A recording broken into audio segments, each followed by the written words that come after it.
waan baay'ee nama gaddisiisudha. Haadha manaa fi abbaa manaa jettanii osoo mana keessa jiranuu sababa kasalaatiin lubbuun jara lamaanii maskaranii bultii tokko fulbaana bultii tokko ji'a tokkoffaa lubbuun isaanii darbee jechuudha. Aduu bara haarawaasanii jechuudha. Waan hedduu laphee nama cabsuudha. Ashamaa akkam jirtu hordoftoota kabajamtoota koo nagaa keessanii ani nagaa kooti galata waaqayyoo. Isinillee baga nagaa taatan baga jiraattan jecha. Egaa hordoftoota koo warroonni chanaala kiyya faaraa taatan immoo sabskraayibii gochuun maamila keenya taa'ee isiniin jedha. Egaa hordoftoota koo waan baay'ee nama gaddisiisudha. Gadda laphee nama cabsuudha. Innis maal yoo jettanii akkuma beekamu yeroo baay'ee wanta kanaa kun hin deddeebi'aa jira. Yeroo tokkollee nama afur mana tokko keessatti fixee yeroo tokkos nama lama mana keessatti abbaa manaa fi haadha manaa fixee jechuudha. Kasala irraa adaraa keessan kasala keessattuu warri biyya jirtan warri kasala fayyadamtan biyya keessa jirtan. Kasalli nama hin ajjeesa sirriitti nama ajjeesa. Kaamsee sekondiiwwatti dirgam godhee si ajjeesa jechuudha. Kasala qabsiistanii keessattuu rafuu kasala mana godhatanii rafuu kasalli keessattuu ala gootanii yeroo kasalli sun qabatee diimatee wannaan isaa gurraachisaa sun badee diimate akkasuma jechuudha. Garuu osoo inni aaraa jiru fa'a keessaa ol galchitan taanaan sekondiitti si ukkaamsee lubbuu ta'e si dabarsaa jechuudha. Akkuma beekamu tuni haadha manaati akkuma suuraa ishee agartan kana ishiin haadha manaati jechuudha.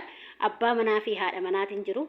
Osoo haadha manaatii fi abbaa manaatiin mana jiranuu kasalli isaan ukkaamsee lubbuun isaanii guyyaa ayyaanaa guyyaa gammachuu guyyaa bara haarawaa lubbuun isaan lamaanii darbee jechuudha. Sababa kasalaatiin inni kun immoo abbaa manaati.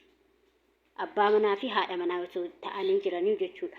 Yeroo dhiyoodha kan isaan gaa'ilaayyuu godhatanii jedhamee fuula feesbuuk irratti darbee jechuudha. Dhugaa dubbachuu fi adaraa obboleewwan koo keessaa warri biyya keessa jirtan ijoolleen tamaarii fa'a keessattuu yeroo baay'ee ijoollee tamaarii kasala kan qabsiifatanii akka yeroo nu biyya jiru sanitti irra caala kasala istoofii baay'inaan manni tokko siif hin eeyyamu jechuudha. Kanaaf adaraa keessan irraa of eeggadhaa. Ibidda qabsiistanii sirrafinaa. Kasala yoo qabsiistellee dhaamsitee rafi qabsiisaattituu biraan hin jedhin. Kasala yeroo kamiyyuu gisee qabsiistanii karra banaa, balbalas banaa, maskootii banaa. Maaliif qilleensi seena waan ta'eef agas hunda sin ukkaamsu. Soomammaa ta'illee ta'e jechuudha. Garuu gaafati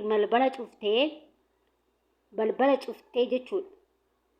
Deebitee immoo maskootii cuftee jettee si ukkaamsaa jechuudha. Si ukkaamsee si ajjeesa. Kasalli badaa jechuudha.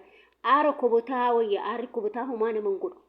Ibiddi kobotaa odoo itti cufteetu deemte homaa sin godhu. Garuu kan kasalaa sekondiitti si ajjeesa jechuudha. Kanaaf dhugaa hedduutu akka laphee nama cabsaa.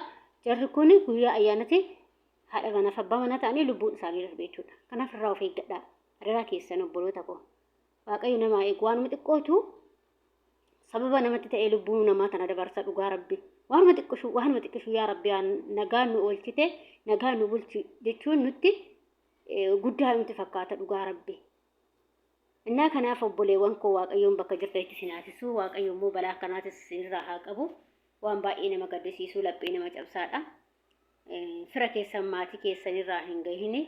Namuma kamiyyuu waan akkanaa sirraa haa fageessu waan balaa tasaa erga tokko lubbuun nama lamaa erga tokko darbu jechuudha. Adaraa sinin jedha obboloota koo of eeggadhaa. Akkasuma immoo viidiyoo kana ijoollee namoota keessattuu biyya jiran irratti sheerii naa godhaa dhugaa rabbi. Namni fakkeenyaaf hin argine jiraachuu danda'a waan ta'eef. Kanaaf adaraa keessan of eeggannoo cimaa godhaa. Waaqayyo sinaa eegu. Kasalli baay'ee badaadha. Namoota baay'ee gaggalaafachaa jira jechuudha. Ijoollee nama baay'ee gaggalaafate kasalli kun jechuudha. Lubbuu namaa baay'ee galaafate jechuudha. Kanaaf yeroo raftan kasala dhaamsaa rafaa alatti dhaamsaa malattuu dhaamsina alatti dhaamsatii ala godhaa rafaa. Malee mana keessatti dhaamsiteetu mana godhi maaliif wannaan isaa suni aarri isaa suni isatti si ukkaamsee lubbuu namaa dabarsa jechuudha. Naaf kasin jedha hordoftoota kiyya. Kanaaf gadda laphee nama cabsuudha waan baay'ee nama gaddisiisuudha. Guyyaa ayyaanaa guyyaa gammachuutiin immoo isaanii addunyaarraa boqotanii jechuudha. Yaa ilmi namaa hundumaa du'a garuu du'a tasaa kanatu baay'ee namatti dhaga'ama jechuudha. Sanuu lubbuu nama lamaa erga tokko ba'uun jechuudha. Hayi jireenya biyya lafaa tana dhugaa rabbi. Adaraa keessan of eeggannoo godhaatii viidiyoo kana namaaf dabarsaa. Waaqayyo sinaa eegu.